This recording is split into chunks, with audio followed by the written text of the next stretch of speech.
I was just depressed. I hated myself. I couldn't find, if you were to ask me, you know, what I liked about myself, I couldn't find anything. Everything stopped working, and she became more and more distant, and it became harder and harder to reach her. I wasn't the same person at all. I was angry at everything. I was confused. I really needed help. I didn't see it, but I did.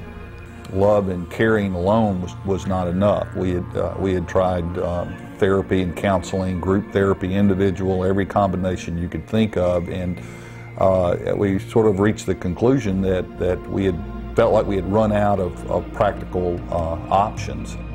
We knew our son was in trouble. We went on a search and we found Outback.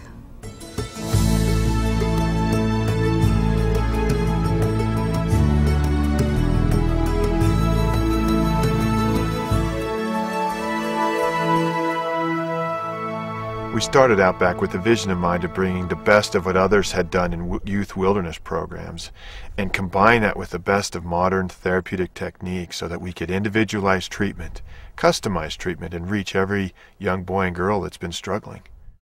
The outdoor part of this whole program is really key, one of the major keys to helping a student change.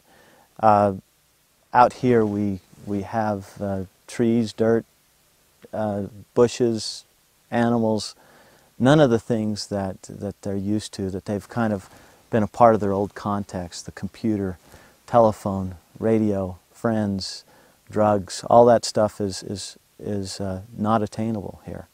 And so at the very surface level, all the things that kept them in the old cycles and the old behaviors are not here, and a lot of real I guess quiet kinds of things are here that allow them to quiet down and just really start to become introspective about their life.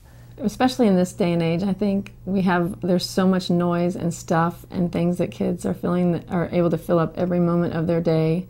And I think to have just time and silence is a great thing. The wilderness doesn't punish or reward. Consequences come as a result of the child's choices. And that makes it very clear to them. My efforts are what dictate what's going to happen to me, because the wilderness isn't going to either punish me or reward me. It's up to me. The first couple of weeks were kind of hard, just like getting used to being where I was.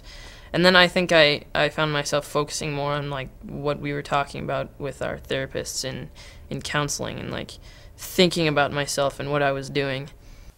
A lot of it was disbelief. Like, I can't be going here. Like, this isn't for me. Like, people who go to programs are ones with problems, and I don't have problems, which is definitely not the truth. Well, I mean, I didn't appreciate anything at home. I mean, at home you have all those materialistic things. That's what you can focus on. You know, you don't have to deal with any of your issues inside because you have all these distractions. But when you're out in nature, there's nothing. All you have is yourself and really the people around you to support you. So when you have to deal with those issues and you're faced with those issues, then that's all you have is yourself. So it takes away all of those materialistic aspects. So the clutter of the world's gone, and it's just them and the staff and others who are really engaged in the reflective process. There's adversity out here that just comes with being out here. The elements themselves are therapeutic because they tend to make us find strengths in ourselves. They kind of become one with the earth, so to speak. They start to push themselves physically. They start to quiet down on the inside. And it just is a beautiful context, really, for someone to come to find themselves. Pretty much every day I learn something new about myself, and I've come to learn about who I am. And it makes it so easy without any distractions to just kind of sit and think and think and think, and just open your mind up to things that you might not have seen before. It's taught me a whole lot about myself. Like when we hike, you get a lot of time to yourself. You know, you don't really talk too much because you're focused on the hike and you're focused on what's going on in your head. And you can get a lot of epiphanies and a lot of enlightenments during those hikes. One experience I've had out here is busting. That means just getting a coal, and you use a spindle and a top rock and a bow and a fireboard. And you just stick the spindle in the fireboard and put the top rock on top, and then just you move the bow. And it's really hard. You have to work at it. You definitely cannot get it the first time you try.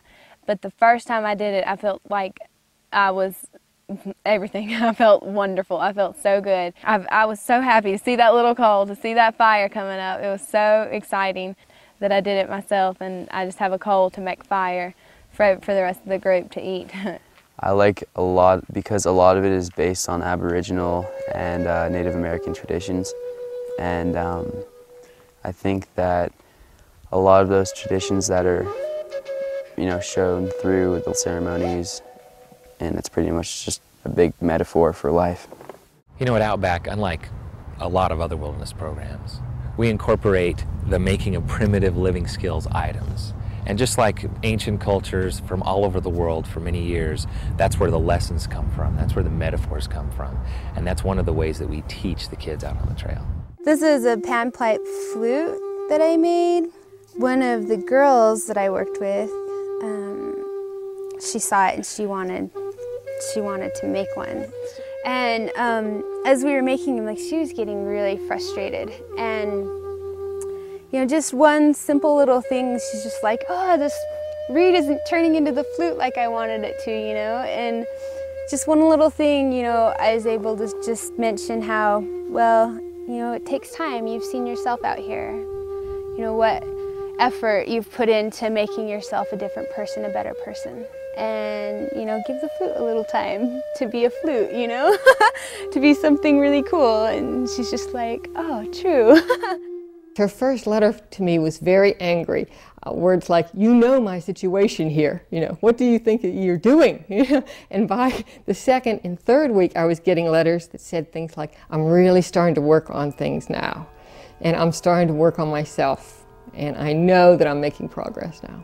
As we would communicate through letters primarily, and frequent open communication with our therapist, it was quite obvious that something was going on, and we began to see the air clearing, so to speak, the smoke clearing, really within a matter of a couple of weeks, and it just got progressively better. Being able to write, getting Dan's letters have been uplifting, and you know, letting us know that he's okay, and us being able to write back and, you know, kind of reinforcing, you know, hey, that sounds great, you're doing good, and keep up the hard work, and this is some of the stuff we've learned because we're reading the same books you are, and, you know, we're all in this together.